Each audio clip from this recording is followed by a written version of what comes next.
My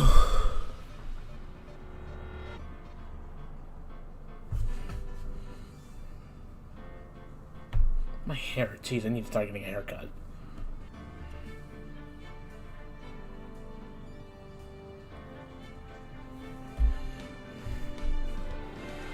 Alright, yeah, we're live, there we go. Alright, hold on a second.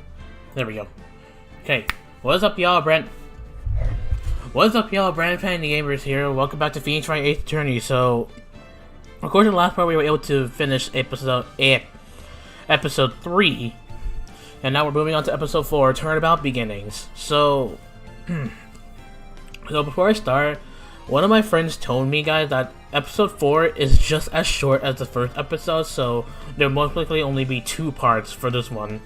So I'm gonna do one, so just part 1 will be today, and then another one will be tonight, my time. Because I just want to get this over with, and like, you know, we're almost finished with the game. Like, after this episode, we're down to the final episode. One of my friends who did play the game told me that the last episode is really, really long. So there's probably gonna be a lot of parts. I don't know how many, but a lot. But anyways, yeah. Let's start with the Turnabout Beginnings. I'm on my own for now, but if any of my friends would like to join, they can. So we're about to be Mia Fey versus Edgeworth. So girl, let her go. That's a broken bridge.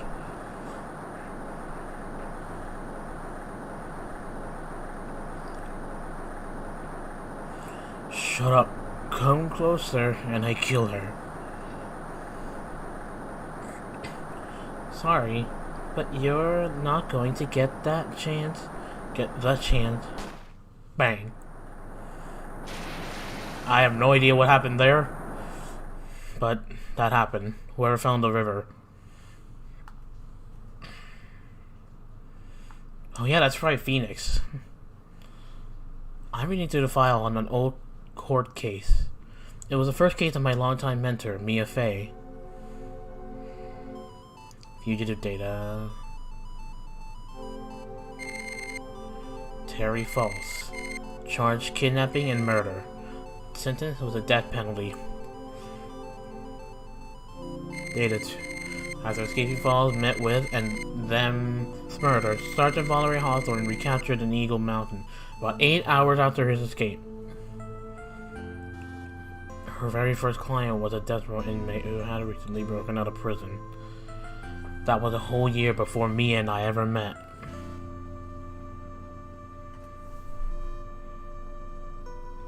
Oh wait, was this before they met when you were the defendant? Oh, okay.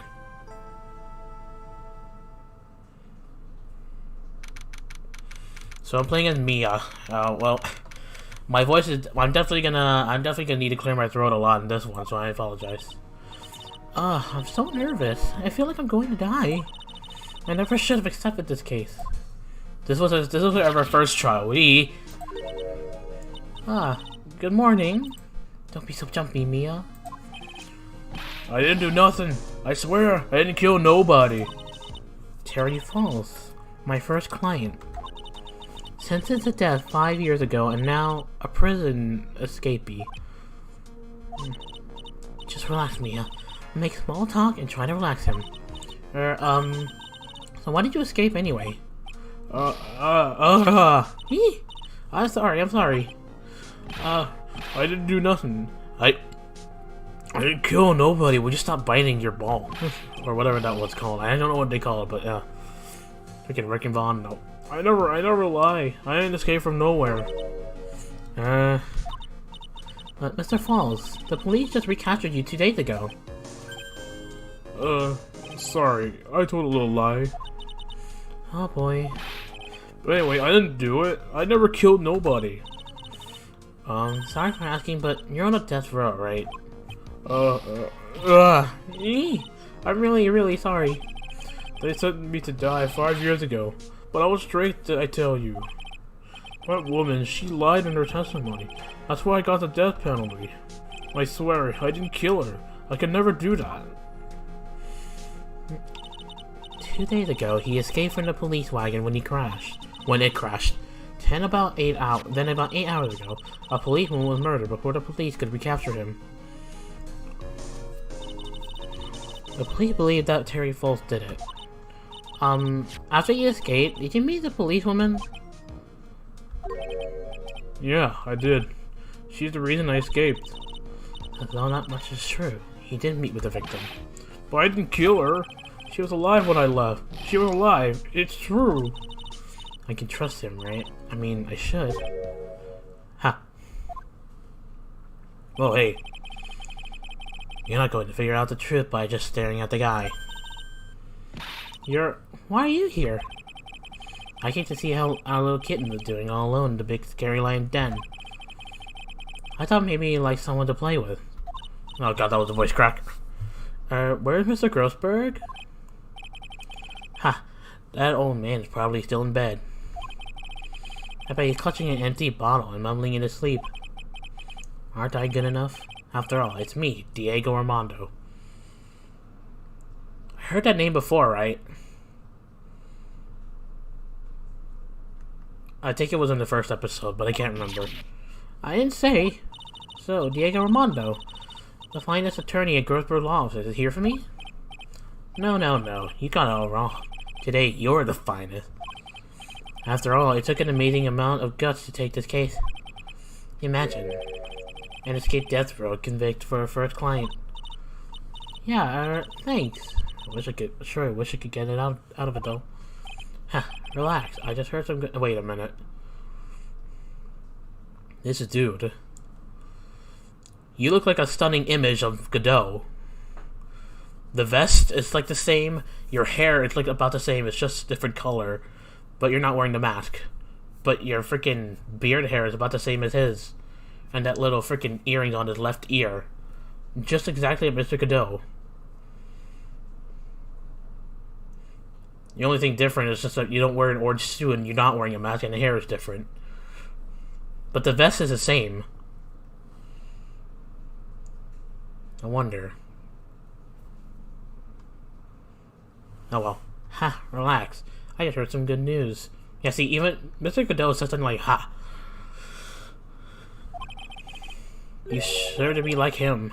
The prosecutor for today is fresh out of his diapers as well. Really? However, unlike a certain somebody whom I won't mention, he's earned a reputation as a genius since beginning his law career. Genius? Mr. Edgeworth. Well, it's about time I head in kitten.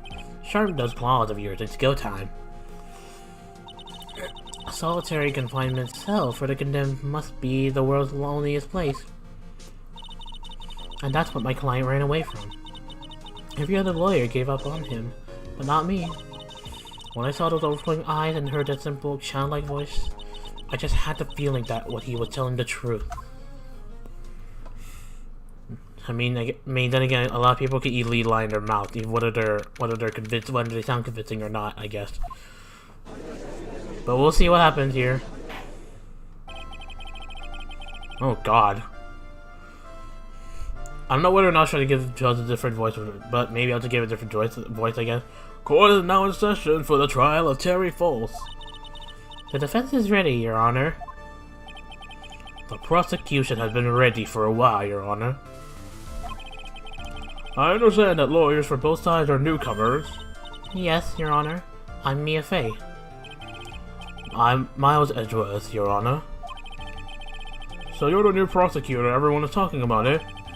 They say you joined the prosecutor's office at quite an early age. At 20, Your Honor. Actually, what do I have in court record? My attorney's badge. Valerie's autopsy report. Stabbed with a knife in the back. Died from blood loss between 4 and 5 p.m. Terry Falls, age 25. My client, sentenced to death 5 years ago. Escaped from custody. Valerie, a police officer and the victim. The key witness in the case against Falls 5 years ago. Diego Armando, a hotshot lawyer, my senior and rival at the office, a bit smug. Miles Edgeworth, age 20. Dubbed a genius as soon as he started as a prosecutor. Today's his court debut. Yeah, this game is the past. This is Mia's first trial 6 years ago. So, 6 years earlier, I guess, actually, yeah. I guess our little kitten hasn't earned herself much of a reputation yet, huh? Come on, Mia, you can't lose, not to someone younger than you. How old are you, Mia?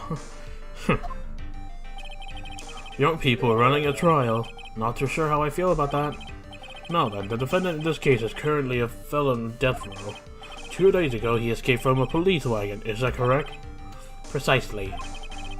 But the defendant is not on trial for escaping prison. On the day of the defendant's escape, a policeman was murdered. So we're here to determine if Mr. False was responsible for her death. You got it, kitten. Well then, Mr. Edgeworth, let's hear your opening statement. Yes, Your Honor. It was 5 years ago. The defendant, Terry Falls, was sentenced to death in this very court.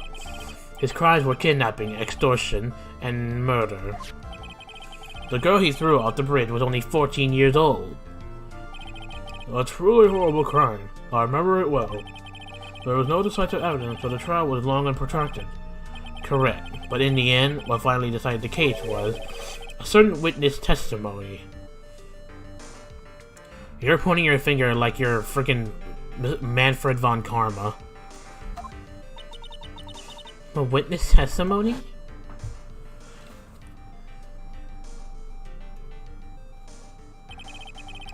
The testimony of Detective Valerie Hawthorne, the person who confronted this criminal.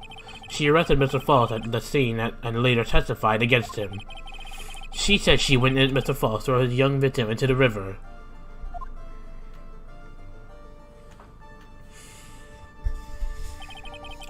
For those who are not aware, Eagle River is well known for its powerful current. Most bodies that fall in are never recovered. So Miss Hawthorne's testimony was the one that put him away.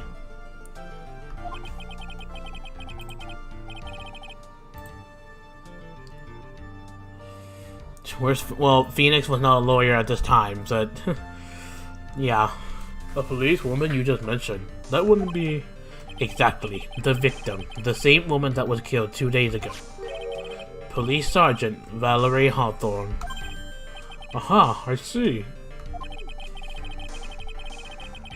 The man who was sentenced to death based on her testimony escaped 2 days ago.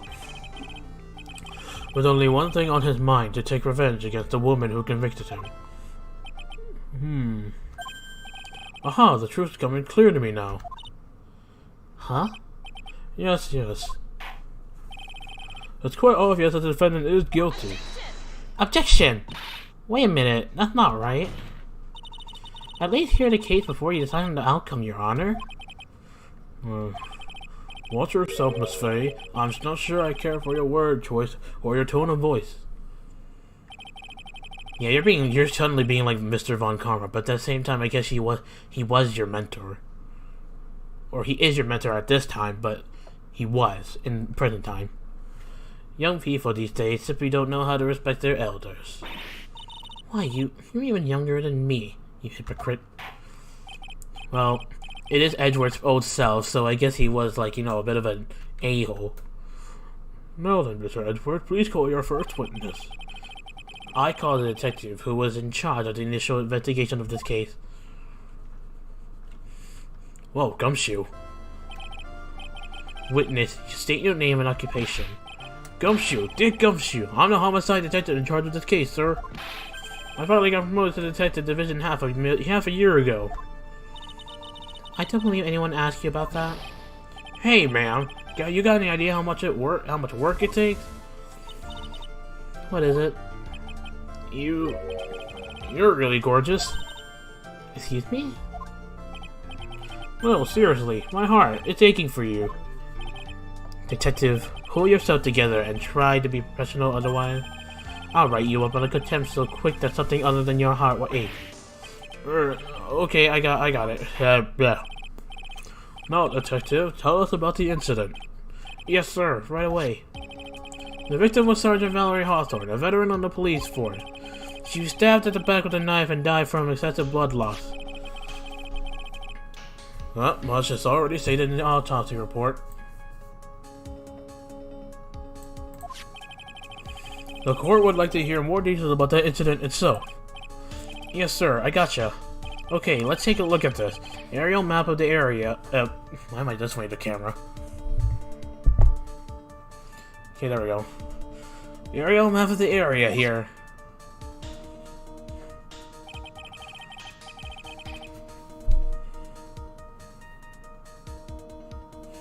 This is a sketch of Dusky Bridge, an old suspension bridge, and the river that runs under there is Eagle River. The victim and the defendant met there, on top of the bridge. After stabbing her in the back, the killer carried the victim back to his car. He was recaptured at a police checkpoint as he was trying to make his getaway, sir. I see. Bridge located 40 feet above the... Was the victim's blood found on the bridge? The victim, Sergeant Valerie Hawthorne, was wearing a thick coat, sir. Unfortunately, no traces of blood were found on the bridge. Mr. Edwards, I warn you that I absolutely despise conjecture. If there is no blood on the bridge, then you have no proof that they even met there. Your Honor. If you would listen to the testimony we have prepared, I'm sure you'll be convinced. The two of them most certainly didn't meet on the bridge that day. Why, Mr. Edgeworth? I'm not sure I like you wagging your finger at me as though I were some hoser. Detective, proceed with your testimony. Yes, sir. Here we go, Mia. Hang on. Okay, now, listen carefully, kitten. One little mistake and this guy will drink you for morning tea. Trust me and get ready. Okay, summary of the incident. On the day of the incident, an unknown person phoned the sergeant and asked to meet. Sergeant Hawthorne went to Dusky Bridge at the time and met with Mr. Falls. And that's where she was brutally murdered, sir. The criminal stuffed her body into his car trunk and tried to make a getaway. God freaking... Mr. Falls was arrested at a police checkpoint and we set up at the base of the mountain. Well, you certainly have established the importance of the bridge. Naturally. Now, would the defense please hurry up and proceed with their cross-examination? Yes, sir. Yes, Your Honor. Cross-examination coming right up. Hey, settle down there, kitten. If you keep trembling like that, you're gonna make me spill my coffee. Yeah, and there's also one person who also deals with coffee. It's Goodell. You're like a stunning image of him. Unless you are him. Present time. Diego Armando. I'm not trembling. It's just cold in here. I wonder if that's actually how he knew Phoenix. Through Mia. The courtroom can be a cold battlefield, alright? Especially for a beginner. I don't need you to worry about me. I mean the defendant, the witness, everyone's a beginner in here. Ha, you got me there. But maybe you should keep your claws out and show them what you got, kitten. You keep calling me kitten. It's okay, Mia, stay calm. Just remember those court procedure videos you stayed up all last night watching. Wow, okay. On the day of the incident, an unknown person phoned the sergeant and asked him, me, who's this unknown witness? Unknown person, I meant, not witness. This unknown person? You have no idea who it might be, right? Alright, but I'm afraid I do. What? The one who called Sergeant Hawthorne was the defendant, Terry Falls. What? The defendant called her? Sergeant Hawthorne was a very thorough person, sir. He wanted to know about her phone call with Mr. Falls. A note?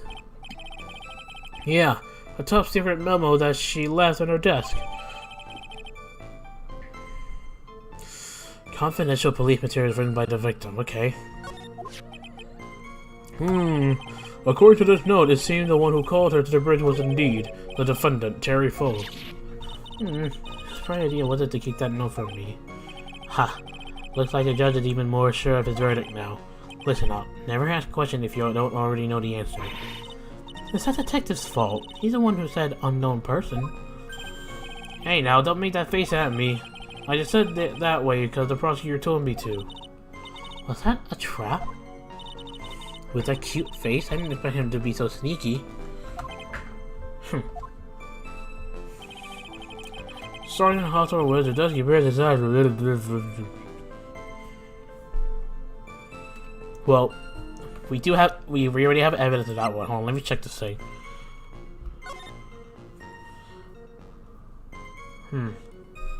February 14, 1:21 p.m. Falls 4:30 p.m. at that bridge. Wear a white scarf for identification. Talk to Dahlia. Tell her this time the whole truth must come out. So Valerie Hawthorne, Dahlia Hawthorne. I knew they were connected. I figured Dahlia would appear again. Wear a white scarf, huh? Okay, so Sergeant Hawthorne went through Dusky Bridge at the time. Okay, yeah. That's where she was brutally murdered, sir. The criminal stuffed her body into his car and tried to make a getaway. Hold it! Mr. Falls had a car then. Well, that bridge is way up the mountain, ma'am.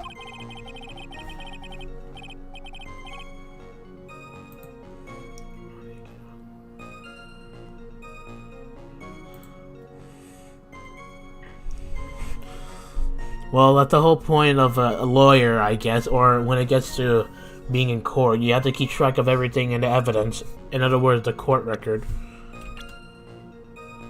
How old is Gumshoe? He's only 26. Huh.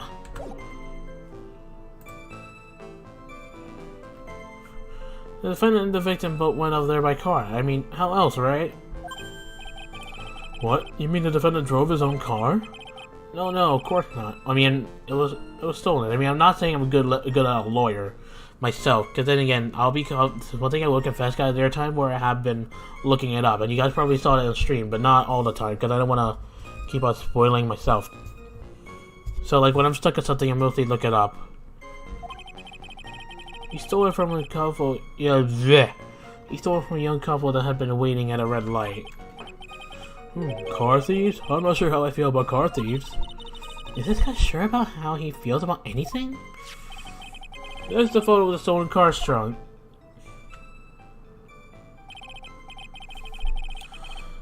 Naturally, that's the body of Valerie Hawthorne in there. Whoa, that doesn't look too comfortable. Crime photo added to the court record. The victim, she was stabbed in the back, correct? Yeah.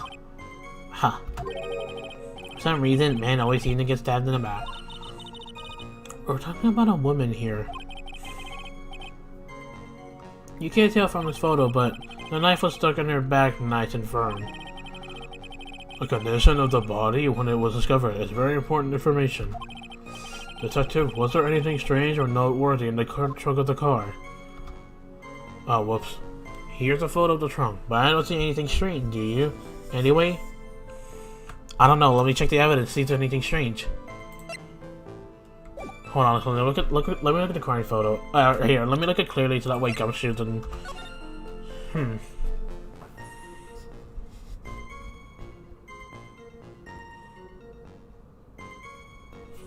Do it. There's a little crack up here on the trunk. But I mean, I guess it's not relevant for now.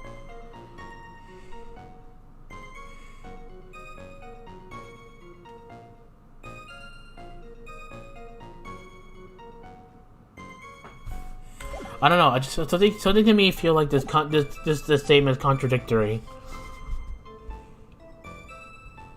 Hold on. What else did he say? Mr. Fuller says, "Please check one. What's up at the base of the mountain?" Okay.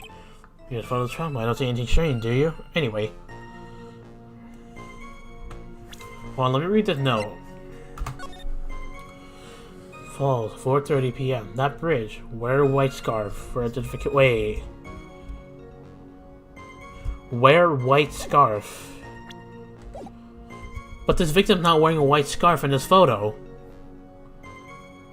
Hold it. I think we just found a contradiction here. Objection! Witness.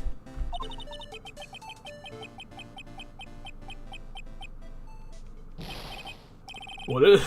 Well, that was awkward. What is it? Do you have something to say, Miss Faye? I'm sorry, I totally forgot what I was going to say. This is the first time I've ever had to actually address someone like that. You should have purchased before coming to court. Honestly, Miss Faye, I'm not sure I like this. Say there, little kitten. Want a piece of my coffee candy? Candy? Well, you're still too young to be drinking real coffee.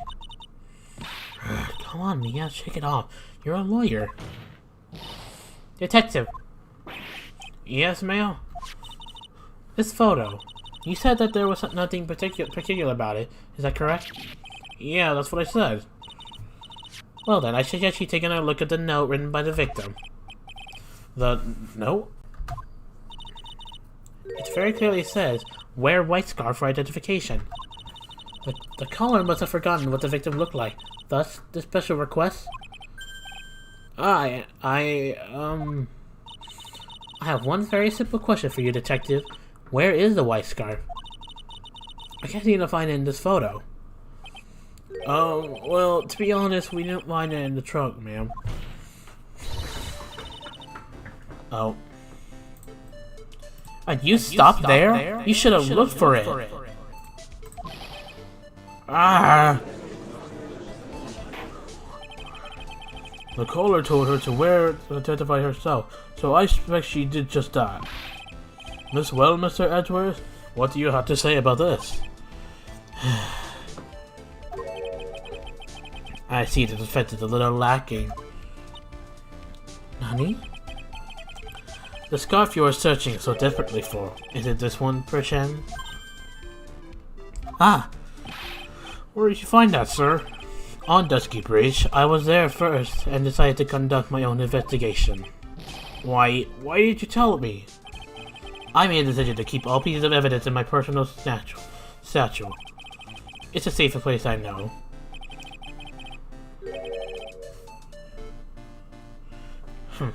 But that hotshot sure has a flair of the dramatic. Patrick, I actually purposely did that little echoey thing whenever there's a little transition with the blue thing, speed, I don't know. I do that every time that shows up. It's not exactly white, as the caller requested, but as you can see, it's close enough for what it was intended for. It looks like it spent some time in the mud. Not surprising, it was drizzling on the mountain that day. Prosecutor Edgeworth. He was intentionally hiding that scarf the whole time. The court will accept the scarf into evidence. Worn by the victim at the time of the incident, found on Dusky Bridge. Now, if the attorney for the defense is finished embarrassing yourself.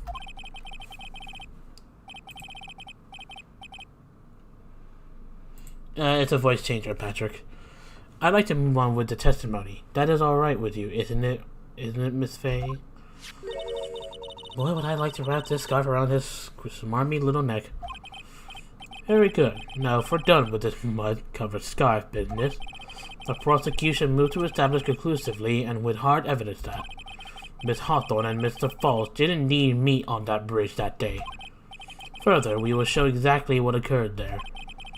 That sounds quite promising. I can't wait to hear all about it. Everything is moving at his whim. Don't forget, Ken, there's a reason why everyone considers this kid a genius. A genius, huh? But again, he wasn't old self unless he was, yeah. Actually, there's an eyewitness who was there when the incident took place. This photo was accidentally taken by the witness. It shows the Vic wearing the scarf, sir.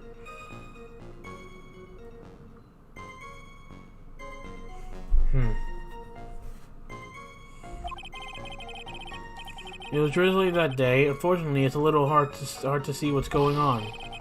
Anyway, the criminal shot the victim down from behind and stabbed her in the back. That must have been when the scarf fell off.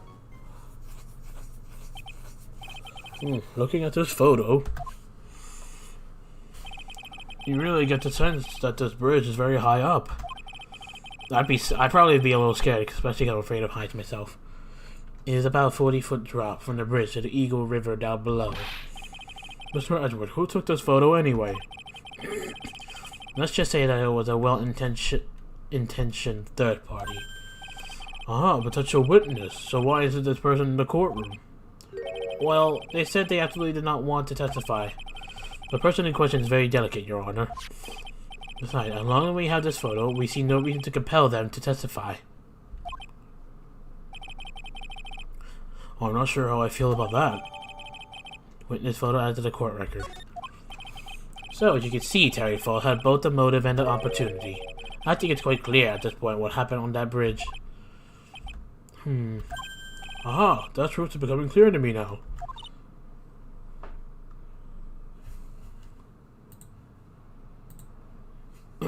Huh? Yes, it's quite obvious he's clearly guilty. Not again. That's not fair. I haven't even done my cross-examination yet.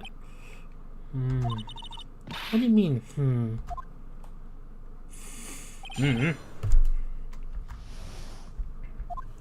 Don't know entirely what's going on, but okay.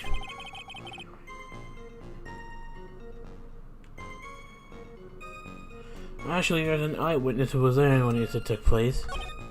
This photo was actually taken by the witness. It shows the victim wearing a scarf, sir. Hold it! The victim is wearing a scarf in that photo, alright? So about the witness who took this photo? What was this person doing all the way in the mountains? She was taking photos of wildflowers, apparently. There are many unusual types of flora on the Mount Misfay. People in the area say it's because of the spirits that live there. Spirit? Aunt, you mentioned it. This photo. This cloudy fog-like thing. Is it a ghost? I don't believe it. No, Your Honor, no. I don't think it's a ghost. Well, it's really that day. Unfortunately, it's a little hard to see what's going on. Anyway, the criminal shoved the victim down from behind and stabbed her in the back.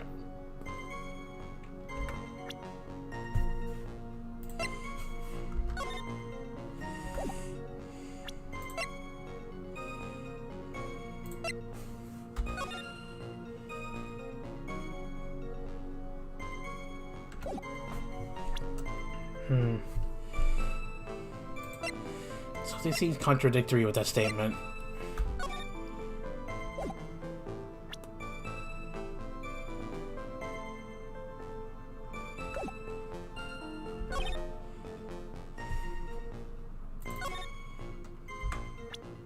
It's either the scarf or the witness photo that's contradictory.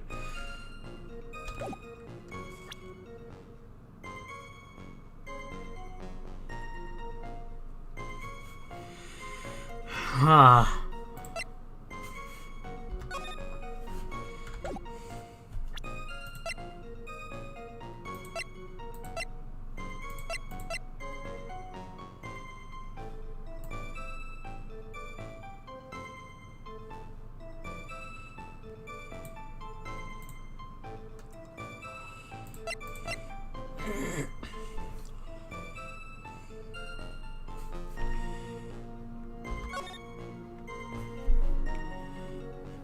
Try the photo?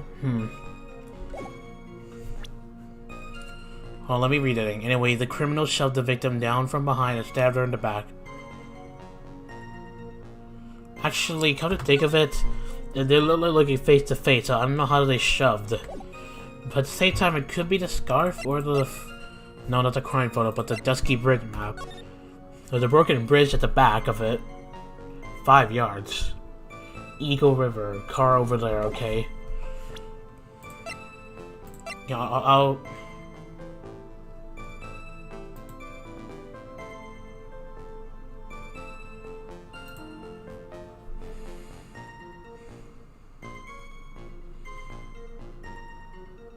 Hey Andrew and hey Roblox King 99. Seems to have been taken. I'm gonna try the photo, but this might be wrong, but hopefully it works. Objection! This evidence establishes that the defendant is lying, right? Do not be confirmed. Nope. Sorry, this is my first time handling a case. Well, frick. I can't email me because I'm new. Maybe I'll just go and press on that statement. Hold it! Is that part of the witness testimony as well? Of course it is. He pushed the victim hard in the back and she fell down right in her stomach. I remember that happening once myself. I was really rude, okay? Anytime about seeing someone get pushed over, or that mean that you put someone... His mind bodily tails on the... I wonder if he's Canadian. Don't know. Ha! Xavier and Nancy looked for the right person. Huh? Take a look. Poor baby. The court record seemed to have wet itself, so there is a contradiction in that statement. I just shared the wrong one. Hey, what's for you? Spilled your coffee. The court record, huh?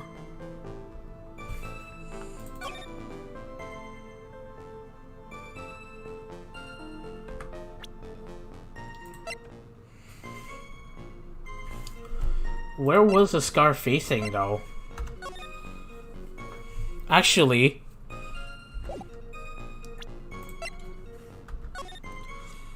The scarf had mud, but why does her outfit not have mud in the crime photo? Like, I think it's this crime photo. So I'm gonna try the crime photo this time. Objection! So at the time of the crime, there was a light drizzle coming down, correct? Yeah, and fog too.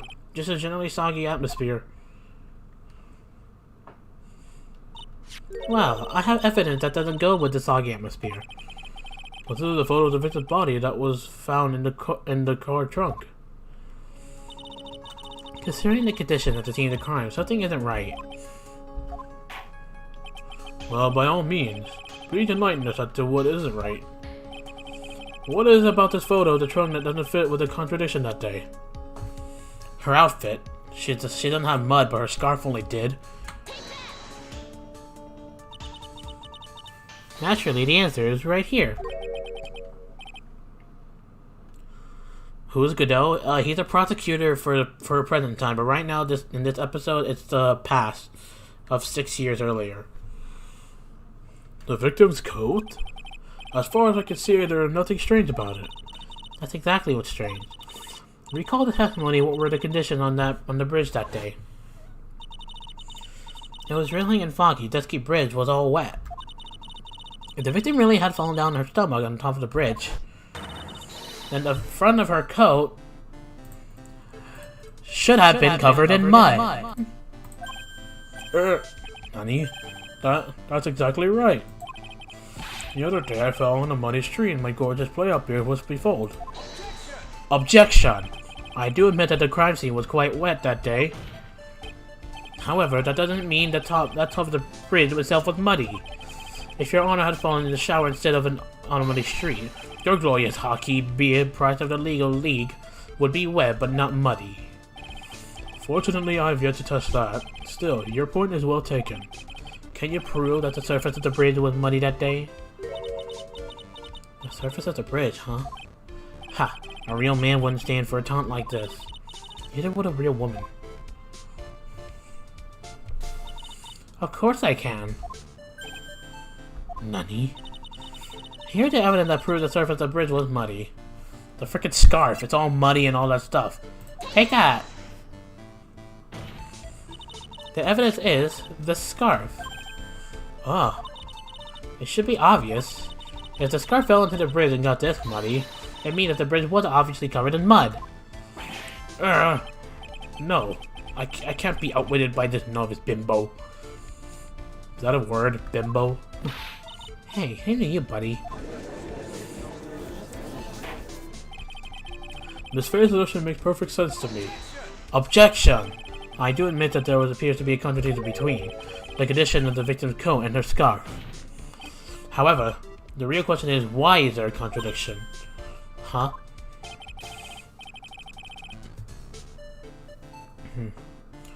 For every contradiction, there exists an explanation. Let's look at what the explanation in this case may be, shall we? Alright, not like he's really giving me a choice here. Ha! You're doing pretty well for a little kitten. Mr. Armando? No matter what he says, the contradiction always comes down to a lie. It's either the victim, discovered in the trunk, the witness photo showing the defendant and the victim, or the witness testimony that stated she saw the moment of the murder. Just relax and think it over. It's pretty simple, isn't it? The false evidence, It's one of those three. What you said just now, I'm not sure I like that. That wasn't me, Your Honor. It was a coffee aficionado over here that said it. The court is not in the habit of accepting false evidence, you know. Blame it on him, Your Honor. He's the one trying to slip false evidence to court. Well, I guess Edward himself he did fabricate evidence of false evidence blindly, just so he could win. We won't let him. We'll expose his evidence as a flimsy scan, and it really is. Yes.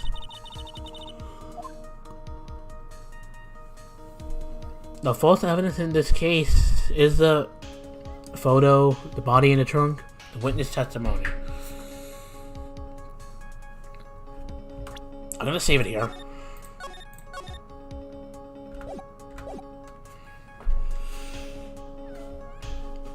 Witness photo, body in the trunk, witness testimony. Body in the trunk doesn't seem staged. The witness photo, I don't know. Witness testimony, most likely, so I'm gonna try witness testimony. It is a no-brainer. Obviously, it's the witness that's suspicious. During his earlier testimony, this is to point out the crucial fact. The criminal shoved the victim down from behind and stabbed her in the back. Now, is that testimony exactly what the witness claims to have seen? Yeah, that's what the witness told us. That testimony is filled with holes. After all, the victim's coat isn't dirty at all. That's true. Ha, it's not just true, it's the truth. If there was a truly decisive witness in this case, I'm certain that boy Wonder over there would have called them in the first place. Your Honor, the defense requests to cross-examine the eyewitness. The testimony presented so far is not only vague but contradictory as well.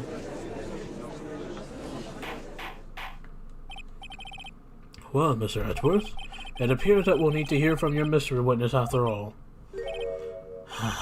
You should brace yourself. For the brutal truth. Your Honor, the prosecution has no intention of hiding the witness from the court. We are prepared to present our witness at any time. Very well, please bring forth your witness at this time. What Mr. Edwards said kind of worries me. What does he mean by the brutal truth?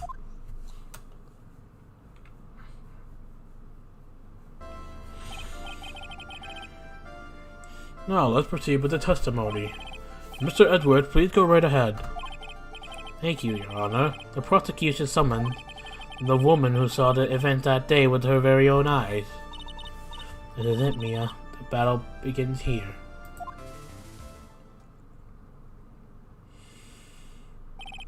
Witness, what is your name and occupation? You again. Dahlia Hawthorne. Everyone is so silent that I can hear their hearts going pitter-patter. Oh. When I look at you, how can I put it? You look as scrumptious as a double-double and a dozen donut holes. I feel like I want to hurry up and hand down a verdict just to have a bite. Hey, not so fast. As I said before, this witness is very sensitive and delicate. I would ask the court to please exercise care when addressing her.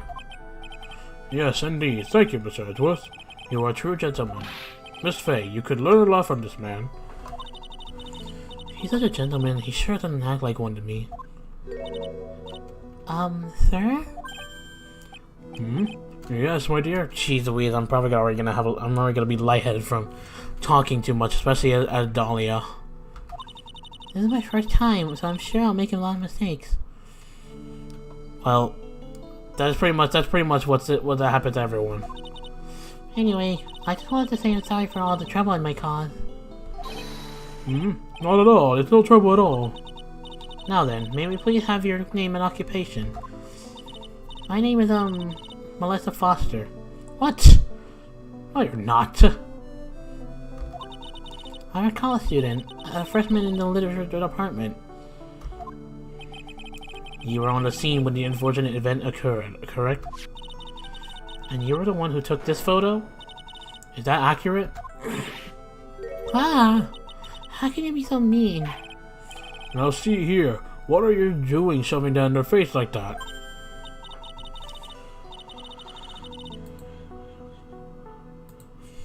Huh? What's it? But it's just a photograph, not like something dangerous.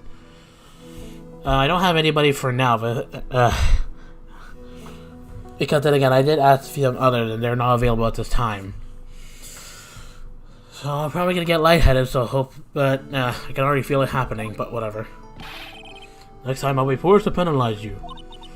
Uh-oh, I don't like the turn this has taken. Is she staring at me? And you would be? Huh? I'm the defense attorney. My name is Mia Fey. I see. So you are? Okay then. Now then, young lady, could you please give us your testimony? Yes, Your Honor. I'll do my best.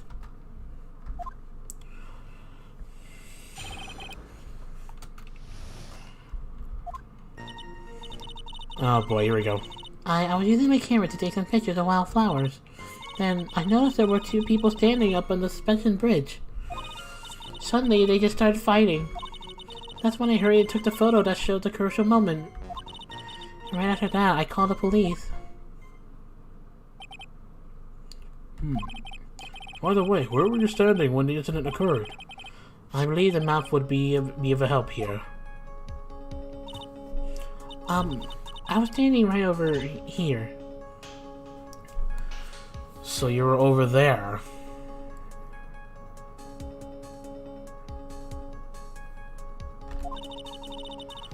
I was standing in a beautiful field surrounded by tall cliffs. So you took the photo from that location, eh? I brought the camera I was using at the time, just like Mr. Edward asked me to. Oh, what a cute camera, just like its owner. Camera adds to the court record. Melissa Foster took the witness photo with this, a small but powerful model. Alright then, Miss Fey, time for your cross-examination. But I warn you, make the witness cry again and you'll feel the wrath of my gavel. I'm assuming I get penalized if I press out the wrong statement, so you gotta be careful here. So with that being said, I'll save here. I'm using my camera to take the picture of the wildflowers. He was standing up on the suspension bridge. Finally, they just started fighting. That's when I hurried to take the photo that showed the crucial moment. This photo, right?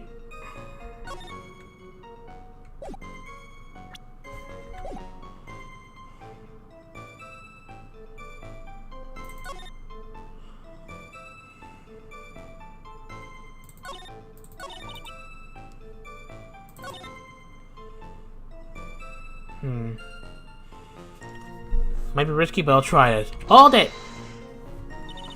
Was there anything strange about the two of them? I'm a bad girl. I know I am. What? It looked like they were having a really serious conversation up there, so I decided to watch them, like some kind of peeping Tom. No, not at all. Everyone's like that. I love watching other people play too, in fact. I can't get enough of it. Oh, what? Actually, that's why I took the job in the first place. Too much info, Your Honor. Yeah, no kidding. In any case, it's perfectly natural for you to have kept watching them. It's okay, Patrick. I'm sure I'll be fine here. Though I appreciate the offer. Especially dressed as they were. Well, anyway, I was watching them very closely. Suddenly they started fighting. That's when I hurried and took the photo that showed the crucial moment. Wait, this photo? They're literally just standing each other right there. They don't look like they're fighting. That's a crucial moment. I doubt that, but this might be bad. I'll try not to do this. Objection! Witness, when you said you took a photo of the crucial moment, is this what you meant? All I can see in this photo are two people facing each other. You testified that you saw the two of them starting to fight. Normally, that's the kind of thing we would refer to as a crucial moment. Why haven't you presented a photo like that? Well, you see... The photo we presented was the only one there was. The only one there was. But if you really wanted to capture the crucial moment, then what happened next? You must have taken a photo of it. Though. My apologies, young lady, but Miss Faye's assertion is not without a certain amount of merit. He can certainly downplay a situation, can't he? I'm sorry, I'm a very bad girl. Yes, her again, Nico, but apparently her name is Melissa Foster, even though we know it's not true.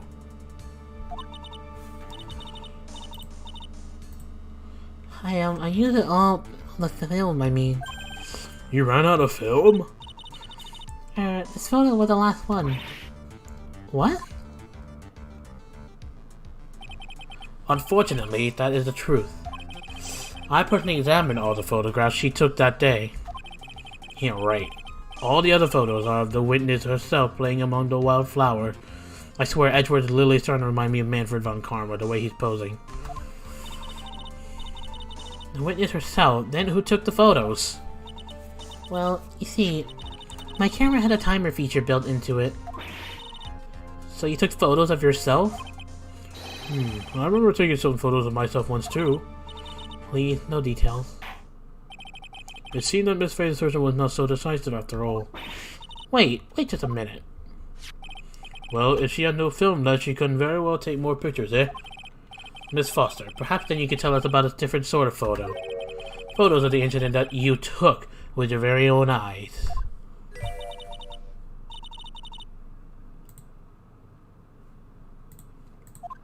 No, crap, I didn't mean to do that. Quite the poet, whatever. Very well then, let's get back to your cross-examination. Let's hear your thoughts on the fight that you witnessed. Yes, Mr. Judge. Boy, this guy is a really sucker for a sweet talk. Ha! It looks like the other kitten in the room is the one that's getting all the attention. Yeah, it's sickening. Use the camera to take the picture of wildflower. Okay. Now you know what there are two. Yeah, this is the same one, huh? The Victim turned around and tried to run away, but she only got about 10 yards before she was stabbed in the back. Wait, the victim turned around and tried to run away? Oh wait, these two are new testimonies. Or new statements.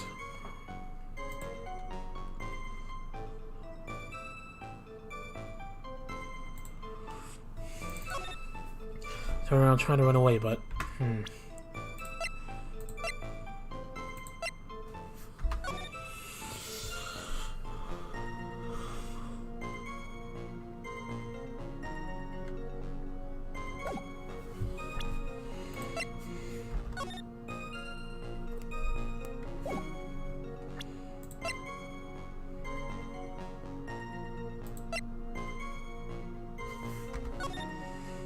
wait, actually, hold on. The victim turned around and tried to run away, but hold on. So if you were to understand, like comparing, comparing this photo, the victim standing there, and Mr. Falls was standing there.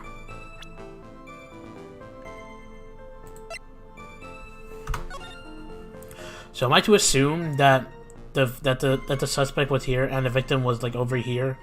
First of all, why was she turned around to over there? This side of the bridge is broken.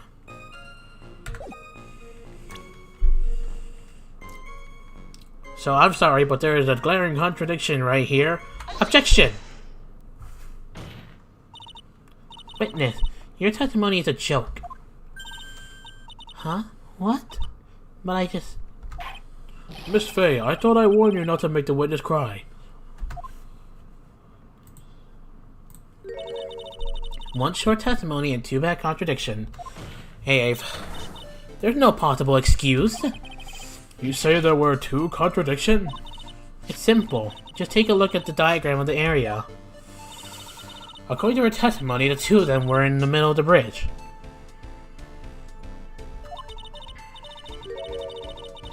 But if they were, and the victim had turned around and tried to run, well then... She would have hit a dead end. Yep, true. You said 10 yards, but she couldn't have ran even 5. Because Dusky Bridge collapsed on that side. Where?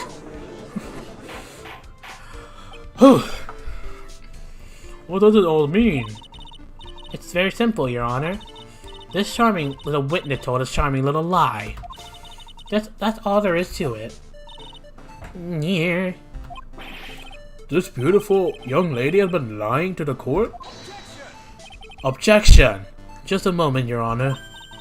Mr. Edgeworth? Your Honor, allow me to personally apologize for the confusion. What do you mean? There's one major mistake in this diagram.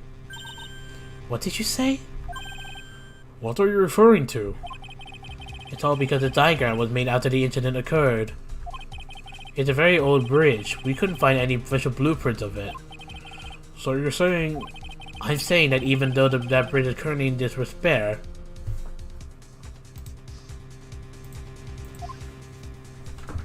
Stop being like Von Karma! There's no evidence that can prove that the bridge was broken during the incident. Ah! You can't actually tell the condition of the bridge from this photo. I apologize to the court for not being more clear when I presented the evidence. You're still trying to forge some fabricate evidence, huh, Edgeworth?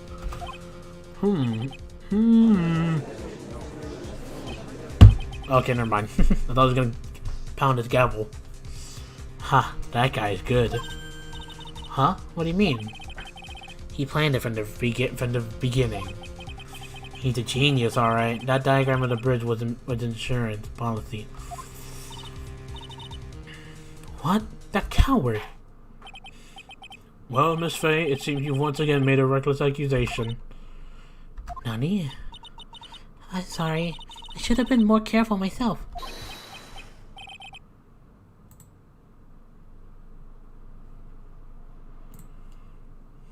Oh, no, it wasn't your fault at all. Now then, shall we go on with the trial? I'd like to establish once and for all what it was that the witness actually saw. Indeed. Alright, young lady. May I ask you to please proceed with your testimony? But it's so hard to go on. We're all on your side, Miss Foster. There's no need to worry. Just tell us what you saw. Yes, sir.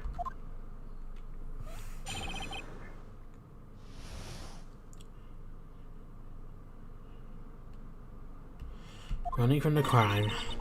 After he stabbed her in the back, he quickly picked her up in his arm. And he carried her over to the car. I suppose that was the only way he could make sure the body stayed hidden. He couldn't just leave the body on top of the bridge. Oh, I'm sorry, I'm only supposed to talk about what I saw. What? Witnessing such violence must have been difficult. Yes, sir. I'm still shaken up. If he accepts the testimony as it is, we're finished. Don't say that. Okay, I just want to remind the people in this court. I just want to remind people in the stream. Just look at Diego Armando here. At least that's his name. Does he look familiar? Take the time to look at him. At the moment, I'm going to look at the chat.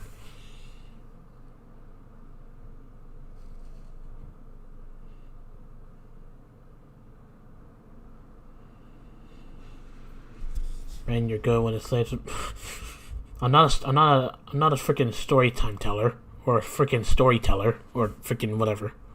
Anyway, that's it. Oh well, maybe I'll stop off at my favorite cafe on the way home. They make a really great mocha latte. This trial isn't over yet. Ha! That's what I like to hear.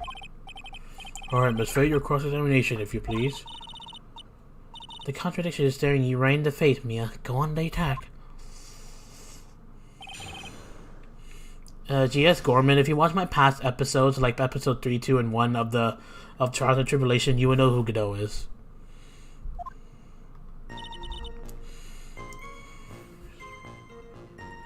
After he stabbed her in the back, he quickly picked her up in his arm.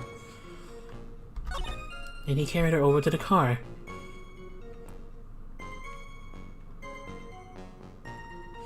Hold it! You personally witnessed that? Yes. Anything strange happened when he did that. Well, I don't know if you'd call it strange or not, but that's when the victim's scarf fell off. Hmm? You mean this scarf? Her words match what we found at the scene. I don't see any problem. I thought that was the... Hold on. Let me watch the statement. Nope. It's having to put back, he quickly puts up in his arm. Hold it! Are you saying that the victim didn't fall down the bridge? Yeah? Actually, maybe she did fall. Of course she didn't fall down the bridge. If she had fallen down, this photo wouldn't make any sense. True, I guess. If that was the case, her coat would have been all muddy. Objection! If you don't mind, I was asking the witness. No need to be so rude. Well, young lady? Of course she didn't fall down. The man in the prison uniform grabbed her before she could. Ha! We're on the one step too slow. And then what did the defendant do after that? I suppose that was the only way you could make sure the body stayed hidden. You could just leave the body on top of the bridge. Hold it! Why do you say that? It's already broken down bridge hidden away in the mountain. Doing anything more to hide the corpse would be going overboard, wouldn't it? Yes, but that mountain is famous among hikers. A surprising number of people go up there. But it's February, right? And it was raining that day, correct? There is also a small temple in the channeling dojo there. You know, those monks, they just love cold, isolated places. I can see how she could, Patrick.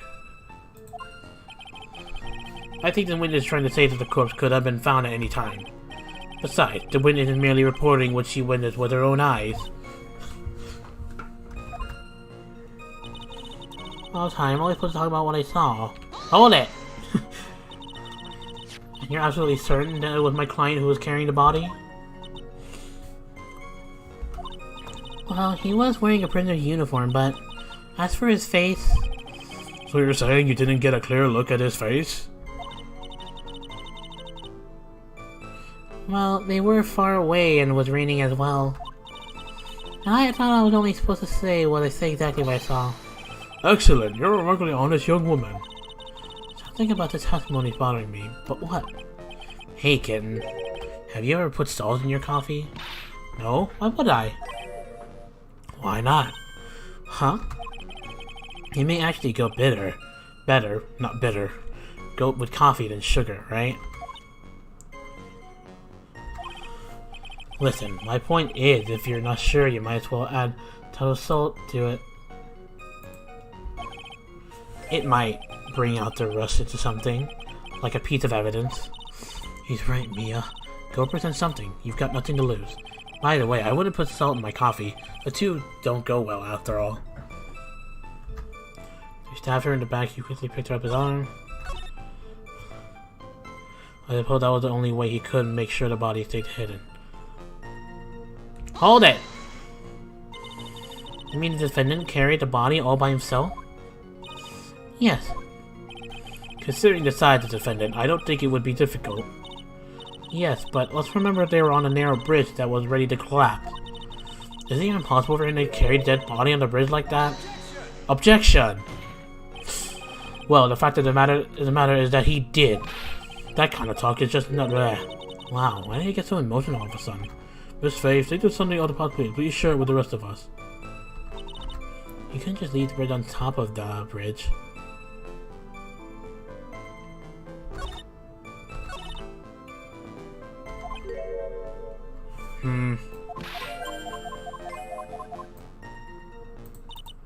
He stabbed her in the back. He quickly picked her up in his arms. Then he carried her over to the car. I suppose that was the only way he could make sure the body stayed hidden. So there's something contradictory, but what?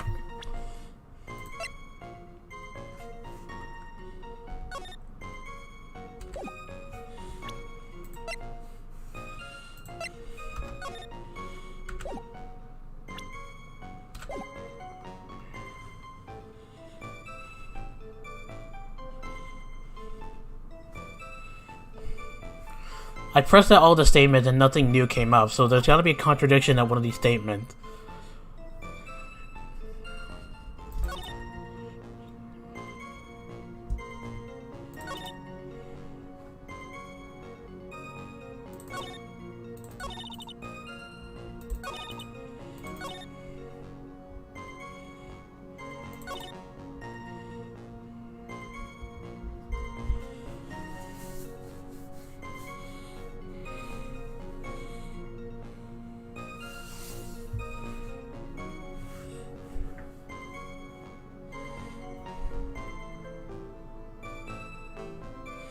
Hold on.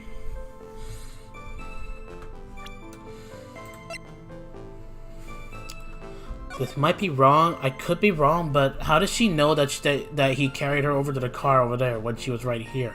This freaking wall is blocking the way. Could be wrong unless she only said that because of the crime photo, as is shown right here. I have no idea. What should I? What else should I do? I'm gonna try here first, but I'm probably gonna get a penalty for this. But objection, Your Honor. What do you think of the witness statement? Nope, that did not work. I guess I don't think of it either. No, we don't have a problem with it. We do, but we do have a penalty. There wasn't a problem. Couldn't he just let it slide? I guess so. I suppose that was the only way he can make sure the body stayed hidden.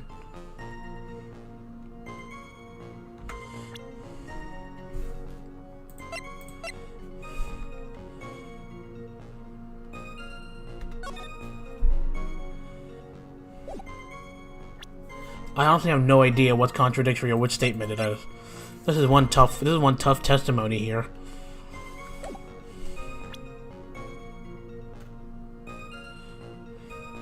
I suppose that was the only way you could make sure the body stayed hidden.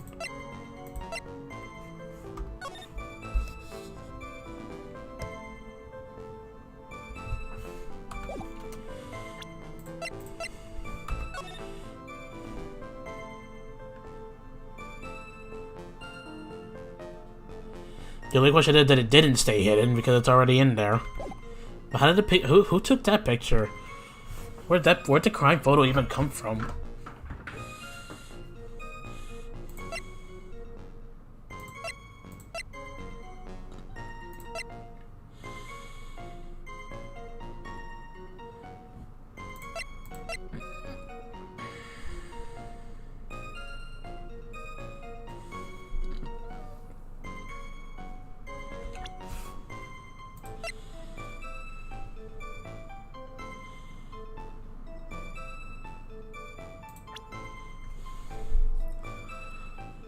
This is tough. I don't know, what do you guys think? Because I'm at a loss here. Here's one of these times where I'm at a loss. The freaking butterflies are still out there. You can't just leave the bridge on top of the... Well, let me press in the statement again. Hold it. You mean the defendant carried the body all the way by himself? Yes. Remember that we're on a narrow bridge at... Yeah, we already got to the same statement.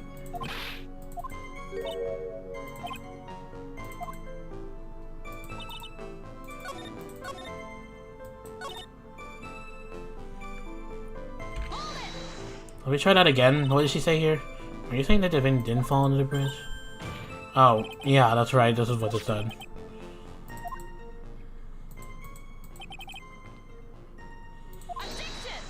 Objection.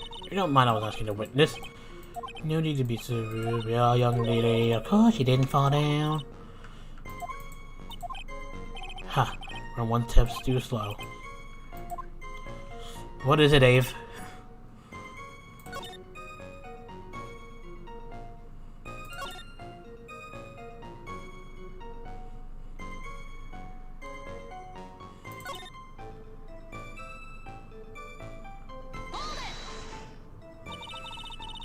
So he's certain that was my client who was carrying the body.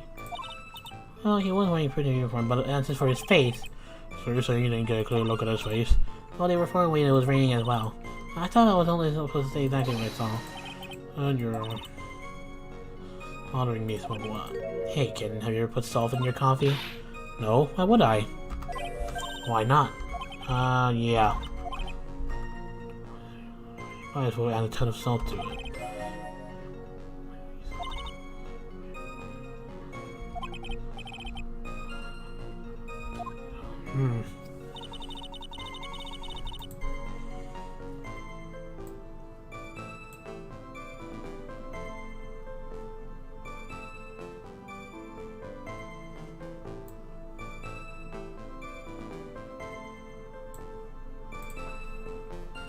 Look at the autopsy report, then look at the photo the witness took.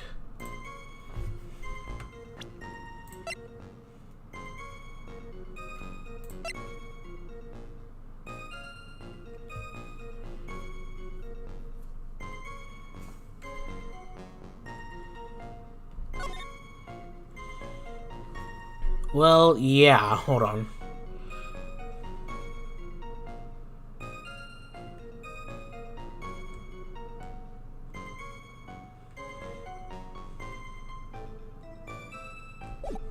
So you're saying the witness photos might be the evidence, but which statement most likely?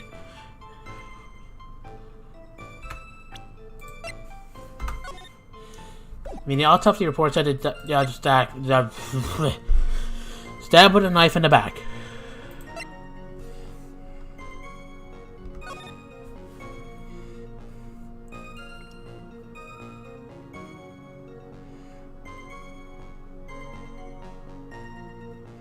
She still had a white scarf around her. Freaking hat on.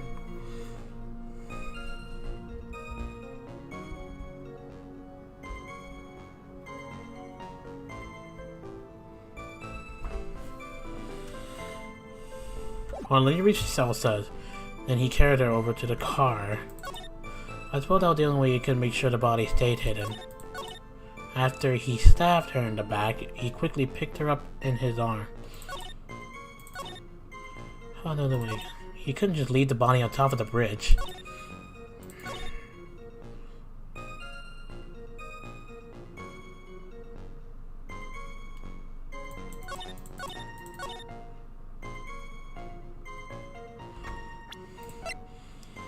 The prisoner's hands were chained to his and his foot.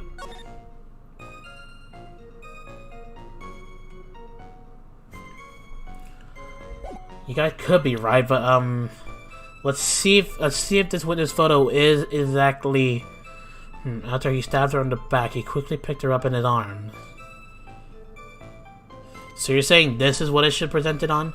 This statement and this photo? I do see your point there. I actually didn't realize that until now. Should I try it? I've been stuck in this witness testimony for quite a while.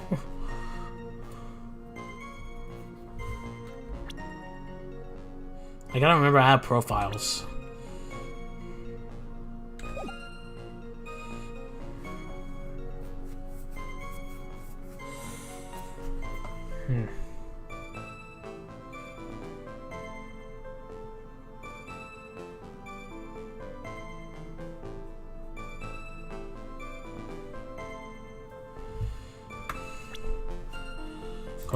Hold on, let me look at this again.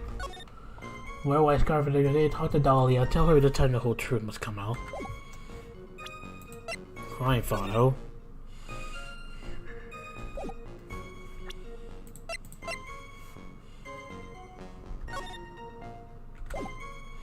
The prisoner couldn't have picked him. Okay, well, let's try it then. Objection! Yeah, that statement contradicts this. What the heck? That did not work, apparently. What the pro...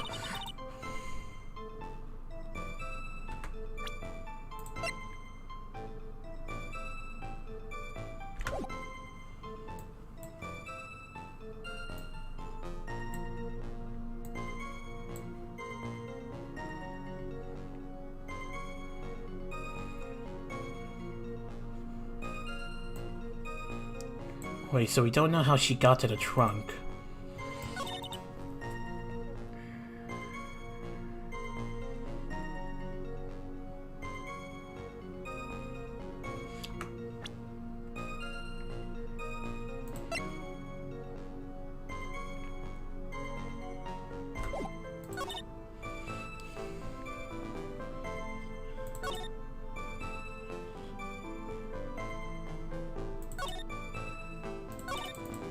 Whoops. Not thinking about the possibility, but... Oh my god, I don't have to hear that same thing, freaking Diego Armando.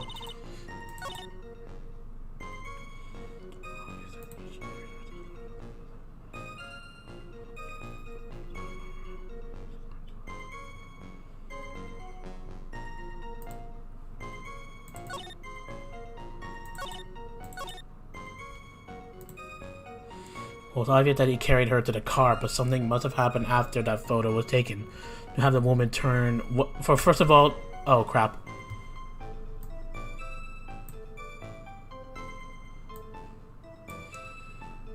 Well, first of all, Ave, which photo are you talking about?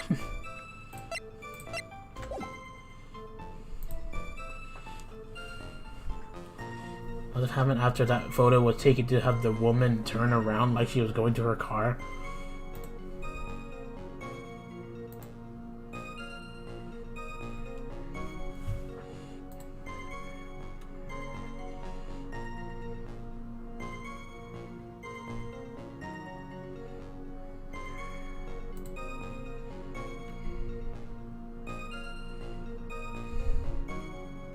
I still don't fully understand. Hold on. I mean, I don't know, because there is a little crack here on the trunk. So... Hold on. Wait a minute. Wait a minute. Wait a minute.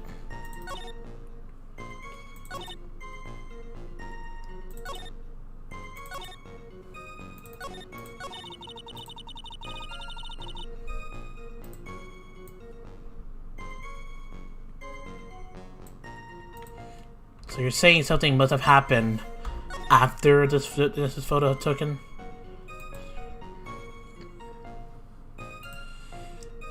Was there a car in the accident? Yes, there is. It's on the Dusky Bridge map. There's a car over there. There's a car over there, and freaking Melissa Foster, aka Dahlia Hawthorne, which is most likely.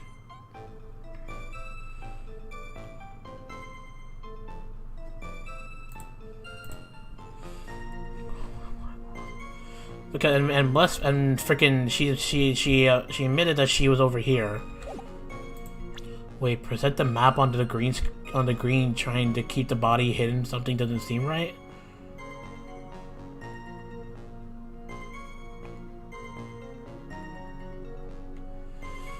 Well, I'll try, but if it doesn't work, I'm gonna have to save it because it may be it'll be my last penalty whenever I present the wrong evidence again after this.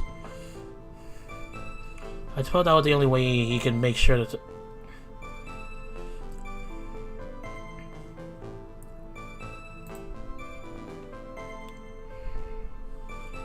I'll try.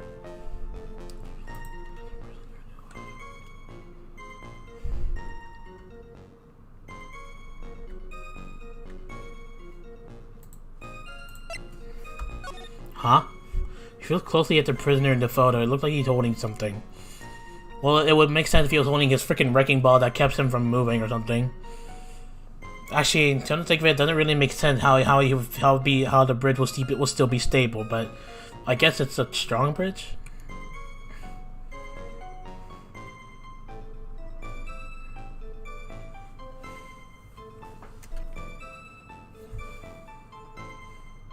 Oh shoot! Hold on a second.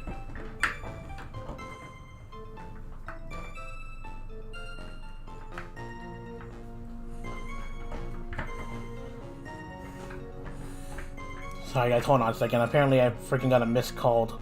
I'll just message them that I'll call them later.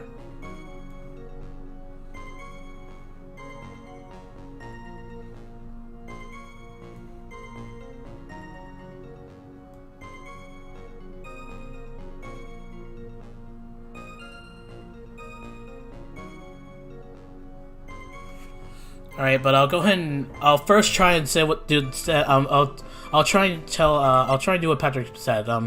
Suppose that he was only to make sure the Dusky Bridge map. Alright, well, objection! Oh, what happened? A killer not wanting his victim to be found. I can understand that. However, the idea of moving the body for that purpose is clearly odd. There was a much easier way to make sure the body wasn't found. Well, what is it? Take another look at the map of the area and you'll see how. Oh. There's a river right below the bridge. Basically what she's saying is that she could have, in order to hide his crime, he could have just dropped the body to the river, not to the trunk. Okay, that makes sense. There's a river right below the bridge. Earlier, Mr. Edgeworth pointed out something interesting about the river. For those who are not aware, Eagle River is well known for a powerful current. Most bodies that fall in are never recovered. Oh. In the kidnapping case 5 years ago, the victim's body was carried away and never found. Nani? If 10 murders were to occur at the same spot, above the Eagle River, you could bet your boots that every other killer would have tossed the body in the water. True. Order. I'm not sure if I care for the way you put that, Miss Faye, but I must admit it does seem odd that not to have thrown the body to the river. Oh. Well, Mr. Edgeworth? How sad. Perhaps Miss Faye would do well to try taking a dip in the river herself. After all, you claim to be such an expert in the ways of nature. Yes, you were right, Patrick. What are you talking about? My point is that no matter how odd you may find the killer's method of body disposal, the fact is that this is what the killer did. None of your arguments have anything to do with what the witness saw. Quite true. Miss Faye, it seems that your assertion is without merit after all. Objection! But what the witness claims to have seen is totally ridiculous. Objection! Surely you can't deny that the body was found in the trunk of the car. That's certainly consistent with what the witness has told us. Please, witness, go on with your testimony. I'll try. All you have to do is tell us only what you saw. Otherwise, the mean lady might yell at you again. Who's he talking about? Alright, I'll do my best. He was picked up in his arms, then he carried it over. The killer broke into the trunk of the stolen car and hid the body there. You couldn't just leave the bridge on top of the bridge. You couldn't just leave the bridge? No, you couldn't leave the body on top of the bridge. Wait. That's the new statement? The killer broke into the trunk of the stolen car and hid the body in there?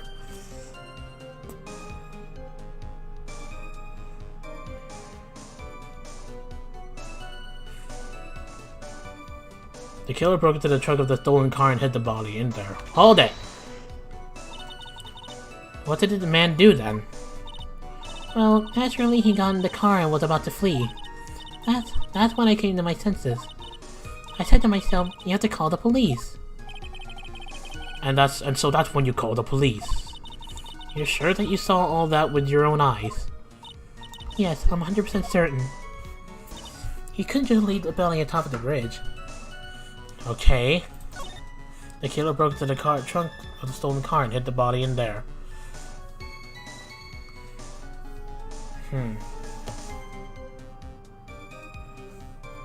Oh god, what the... Freaking thing. So, that's the only new statement. It's true that there was a broken keyhole.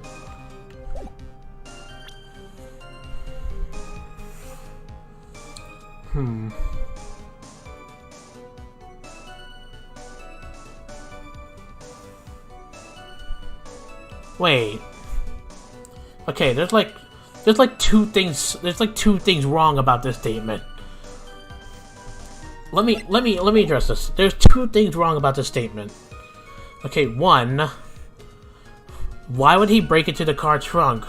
Hold on. First of all, I wanna... Whose car is this? Is this Mallory Hawthorne's? There's like two things, there's like two flaws in this testimony. There's like... How do I say this? So first of all, why would he want to break the trunk of the car? He could just use Valerie Valerie's keys, right? If that's her car. And 2, how does she know that? How does freaking Melissa Foster know about that? From her point of view. The killer broke into the trunk of the stolen car and hid the body in there. But then again, she could be looking at the crime photo, but there's still one flaw about that. So it's either gotta present the map or the crime photo. I don't know, because there's a flaw in this map, but at the same time, the crime photo, yeah.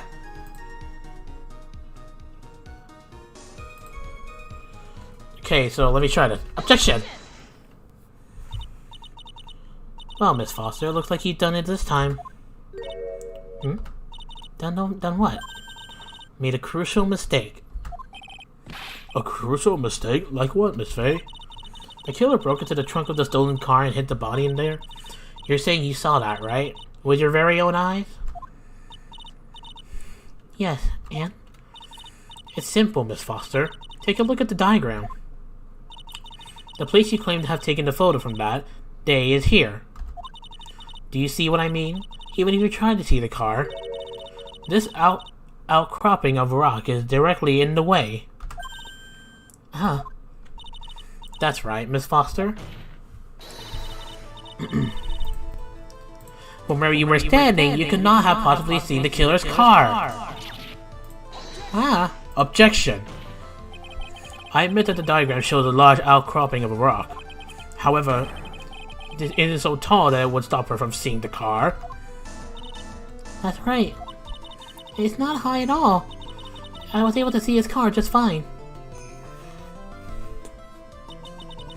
I'm so sorry, but that just didn't wash. Honey? I believe it was the witness who presented this as evidence in the court, yes? This is the location that the photo was taken from.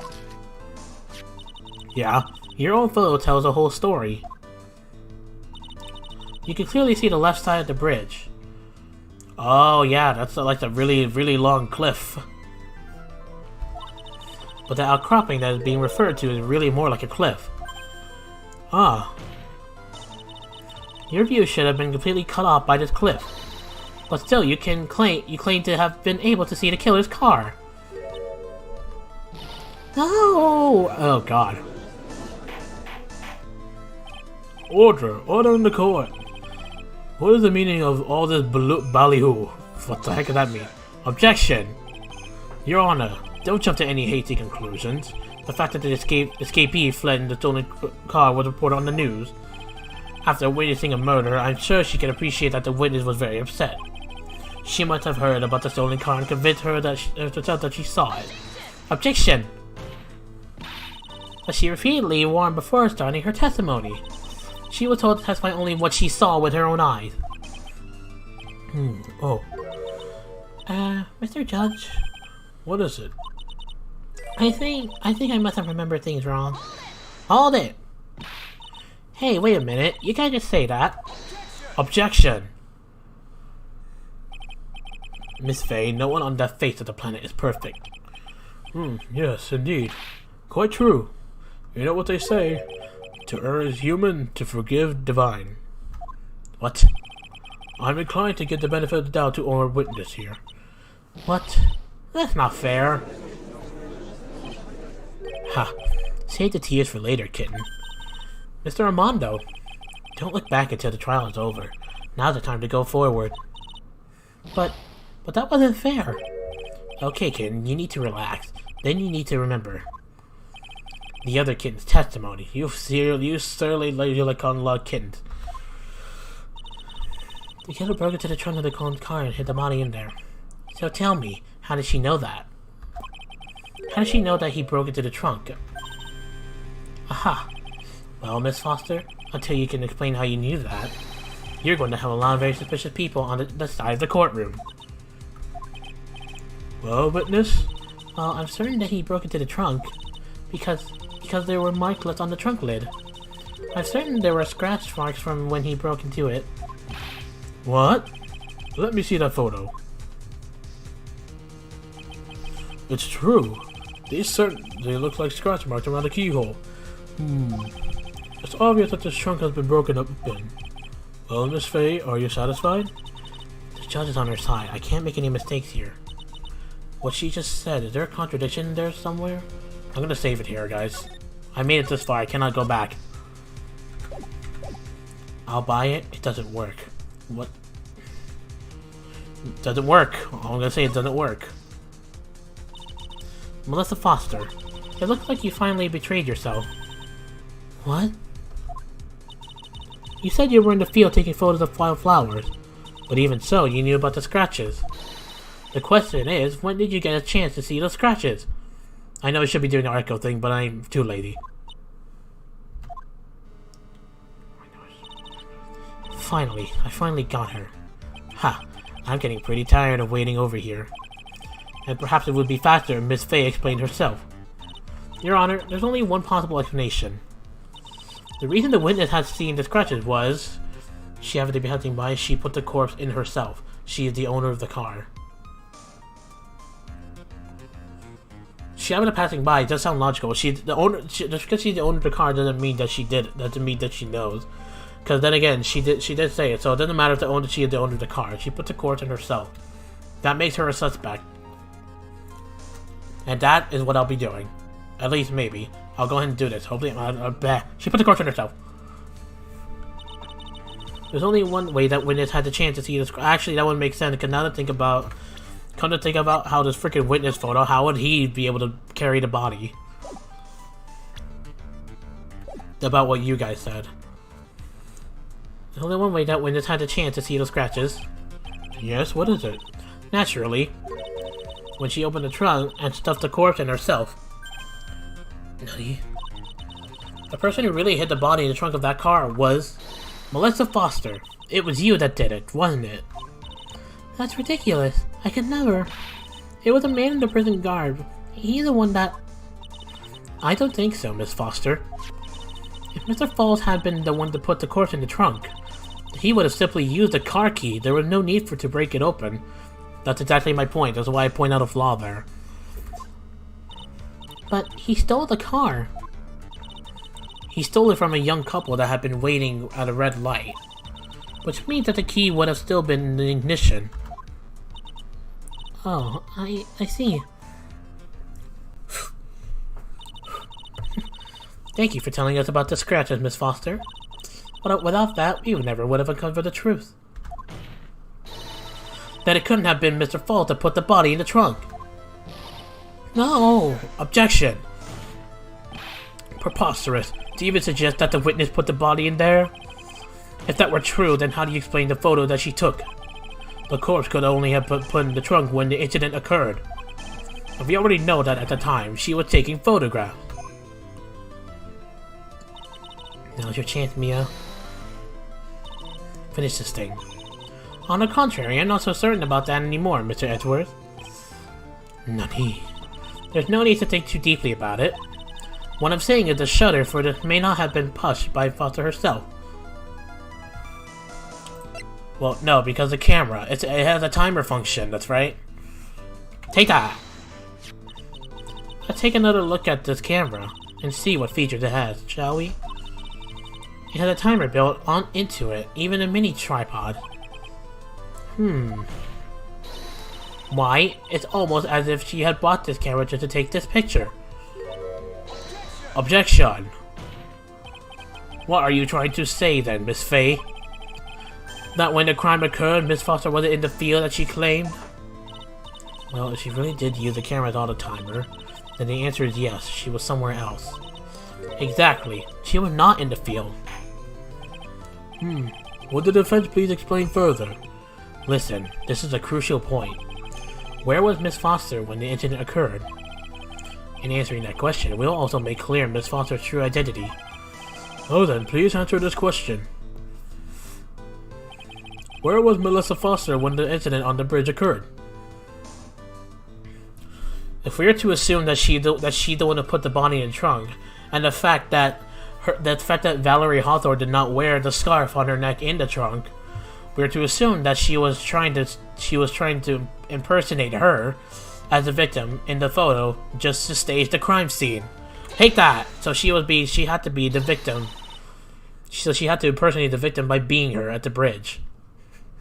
Naturally, the witness was right here. But that's where the victim, Miss Hawthorne, was standing. Order, order, order. Miss Fay, what on earth? Your Honor, if I may. In parting with the victim on the bridge, the defendant fled by car. Okay, see ya. But this would mean that there was no time to put the victim in the trunk. In other words, if someone put the body in the trunk, it could only have been before the defendant met the victim. Objection. How asinine. Of course Mr. Falls met with the victim. The only person with the opportunity to put the victim in the trunk is the same man that killed her, Terry Falls. Objection! You still don't understand, do you, Mr. Edgeworth? By the time the witness photo was taken, the victim was already dead. The person in the photo was not Valerie Hawthorne. Objection! What? I've never heard anything more ridiculous in my entire life. Then who exactly is the victim in this photo? It's obvious, isn't it? It's your own witness. Honey? What? It's the only possible explanation. The woman that Mr. Falls met on the bridge that day was not Valerie Hawthorne. Oh.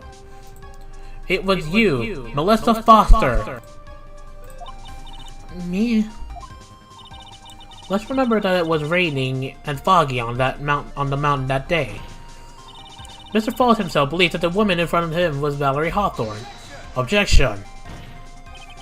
But the defendant knew Valerie Hawthorne very well. After all, she was the woman whose testimony helped get him convicted. Objection! But since then, my client has spent 5 hard years in the federal penitentiary there. He couldn't remember exactly what she looked like anymore. You're just making this up and you won't. Where's your proof? I've got it all right here. I'm gonna blow this case wide open. At the time of the incident, Mr. Falls had forgotten what Valerie Hawthorne looked like. Because of this note, right? Where do I scarf for identification? It's the victim's note. Take that. Mr. Falls had forgotten the victim's face. That's why he needed some piece of identification. Namely, this muddy scarf. Huh? It was Mr. Falls who requested that she wear this scarf to identify herself. That's already been proven by the note the victim left. In other words, as long as you were wearing a scarf like he asked, anyone could have pretended to be Valerie Hawthorne.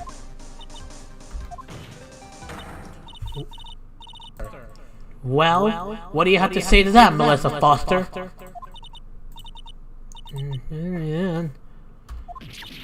No! What? Did you just pass out?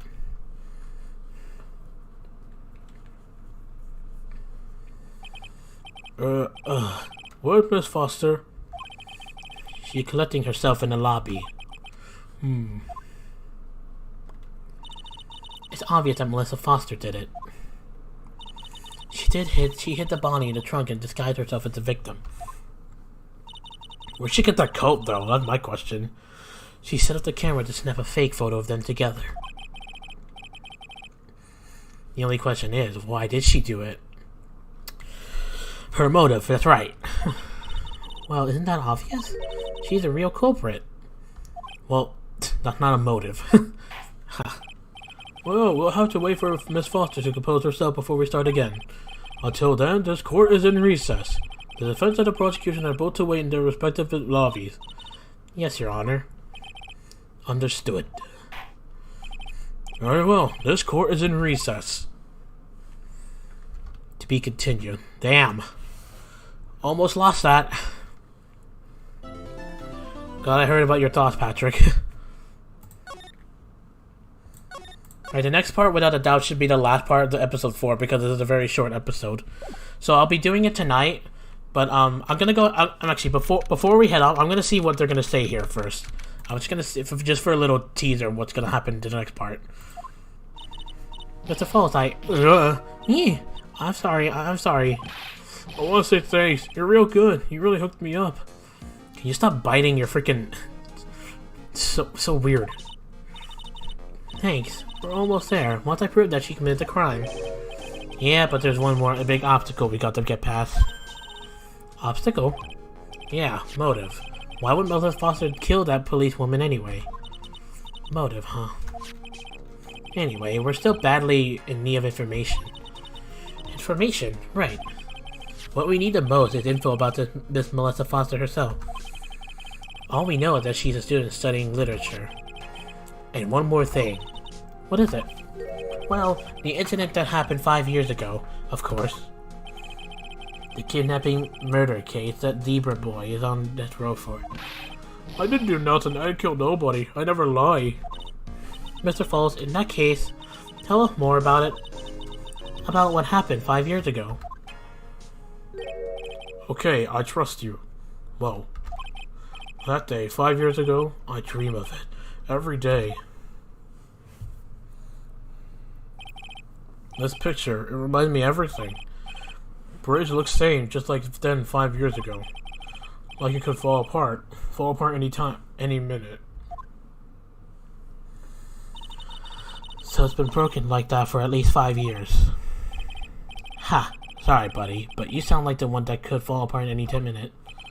It's true, I did. I did kidnap her. 5 years ago, I kidnapped my girlfriend, Dahlia Hawthorne. I knew it. Dahlia Hawthorne had to appear here at some point. Your girlfriend, huh? Hey, hold on there. Did you say Hawthorne? The victim's last name. Dahlia Hawthorne, Valerie's little sister. What? Are you serious? The girl, let her go. So this is what's being shown in the first episode? Shut up, go closer, and I kill her. I'm assuming that's Mr. Falls. Sorry, but you're not going to get the chance. Bang? Whoa. The detective back then was Valerie Hawthorne. And the girl was Dahlia Hawthorne, and you're the victim of that? And you're the suspect? At first I thought shooting someone for kidnapping was crossing the line, but if it was to protect her little sister, I can understand why she did it. Wrong, no protect sister. Valerie betrayed me. Betray us. What do you mean she betrayed you? Everything, all lies, all make-believe, kidnapping too. Make-believe kidnapping? Dahlia, my girlfriend, my love, my teen angel. This again? Yeah, it seems like Dahlia Hawthorne is one to, like, you know... This is one to, like, easily win the boys. Did he actually say my teen angel? He's seen one too many soap operas. I do anything she says, anything Dahlia says. Anything Dahlia says? Hold on a minute. What you're saying is that the kidnapping 5 years ago was planned by... Yeah, me and Dahlia. And Valerie, too.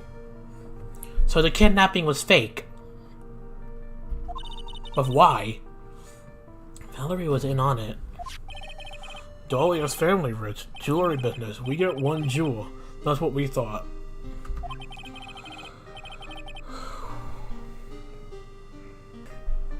Me and Dahlia wrote kidnap note. We sent to her dad. Asked for $2 million diamond. Tell him make exchange on Dusky Bridge. That's one looking diamond. We tell him Valerie make transfer because she knew a detective. Having a police detective in your pocket is a useful thing, alright. In the end, you were planning on splitting $2 million 3 ways, huh? Yeah, but that woman... Valerie betrayed you and actually shot you? That woman, Valerie, she do it for real. She shoot at me for real. Me and Dahlia. So who fell? I was shot in the arm. Dahlia, she jumped in river. If this is Mia's first trial and Dahlia Hawthorne showed up in the second trial, how did she get back? It's like what Edgeworth said, most bodies that go there never come back. jump? You don't mean she jumped on purpose, do you? I couldn't do it. I could never push her. Anyway, I blacked out. Wake up with police all over. And that's when they decided to give you the death sentence. I couldn't believe it. That woman, she betrayed me.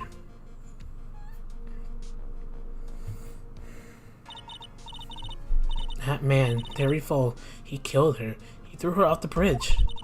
He threw my beloved sister into the roaring river 40 feet below. If only evidence that you guys planned it, then yeah, that would have been decisive evidence. These 5 years, all I wonder is why? Why? Why does she lie? That's all I want to know. So that's why he called her. He wanted to hear the truth from Valerie herself. Yes, but I forget what she looked like, so I tell her to wear a scarf. I don't want to hurt her. Just ask why. Why did you lie? Why did you betray me? I just want to hear answer come from her mouth, that's all.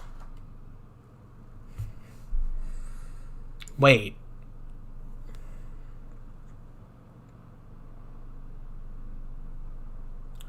Okay, hold on a second. I think this might be a little complicated for me to say, but...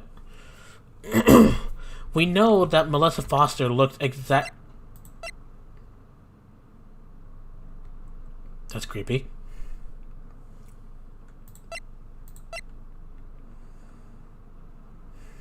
Okay, we know that Melissa Foster looked exactly like Dahlia Hawthorne.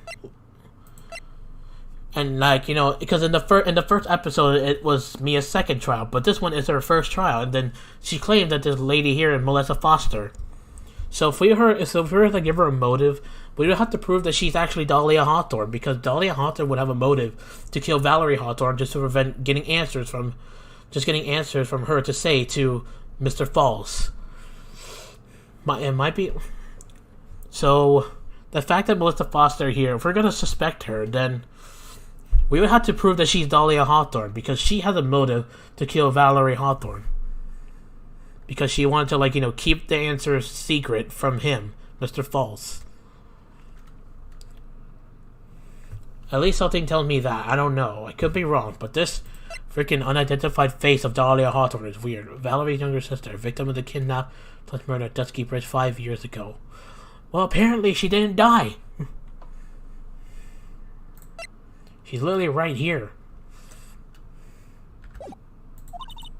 That's fine. That's why you made a crazy escape like that. Just one thing, zebra boy. My senses are tingling all over. Tell me, Mr. Falls, where is it? Huh? Where's what? Come on now, kitten. The ransom. The $2 million diamond. Remember that now? Did you give it back to Pops? Did the police take it? I do know. Huh? You don't know? No, really, I do know. It's gone. With Dahlia. With Dahlia? That day, on the bridge. Dahlia put it in backpack. So the diamond fell with Dahlia. Now gone with Dahlia. Gone forever. Into Eagle River.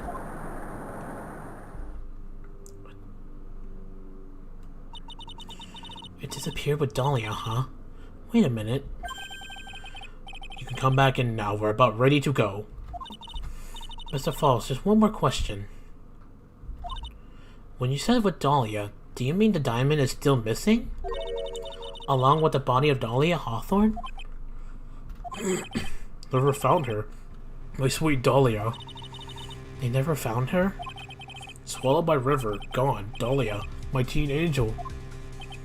Your teen angel? How old was she anyway? Just 14. She was 14 years old. 5 years ago she was 14 years old. Yeah, that still makes her close in, because now she's age 19 here. That literally proved that she's Dahlia Hawthorne. Then again, the fact that she had the fact that she looked exactly like her, and then at least on the second trial we already saw that Dahlia Hawthorne was in fact this girl. Yeah, there's no questioning it. This is indeed Dahlia Hawthorne. We just have to prove it that it's her, and then there's our motive. 14. I guess you were robbing Creel before Diamond. She planned a fake kidnapping and disappeared into the river with a rock worth $2 million. Man, oh man, Angel these days. Falls take the falls. And gets one away dead death row. Is Dahlia Hawthorne an angel or is she really? A time kitten. Looks like we have a few more aces up our sleeve now. Alright, I'm gonna go ahead and save it here again because I don't want to go for all that talk.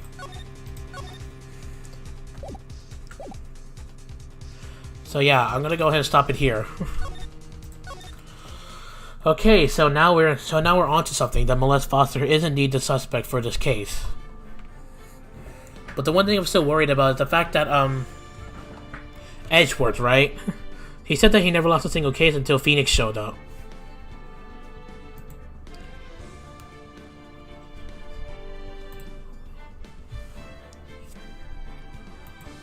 Wait, so Dahlia was 14 at the time and Melissa's 19. It was 5-year difference. So yeah, I think Melissa is Dahlia. Most likely. Like, we just gotta prove that she is. And then there we have a possible motive. I guess, I think, I don't know. But we'll see. One thing I'm still worried about is the fact that Edgeworth said he never lost a single case until Phoenix showed up. So, and this is Edgeworth's first case, he said. So, the fact that he never lost, I don't know if that's true or not. I guess we'll find out more with the next part. But yeah, anyways. Thank you all for watching. Hope you guys enjoyed my I need to take a break on talking. But yeah, I'm most likely to continue this tonight, my time, and depending, we'll see, probably in about 12 hours right now, or less, or more, I don't know. But yeah, anyways, guys, thank you all for watching. And yeah, I'll see you guys in the next part. Peace out.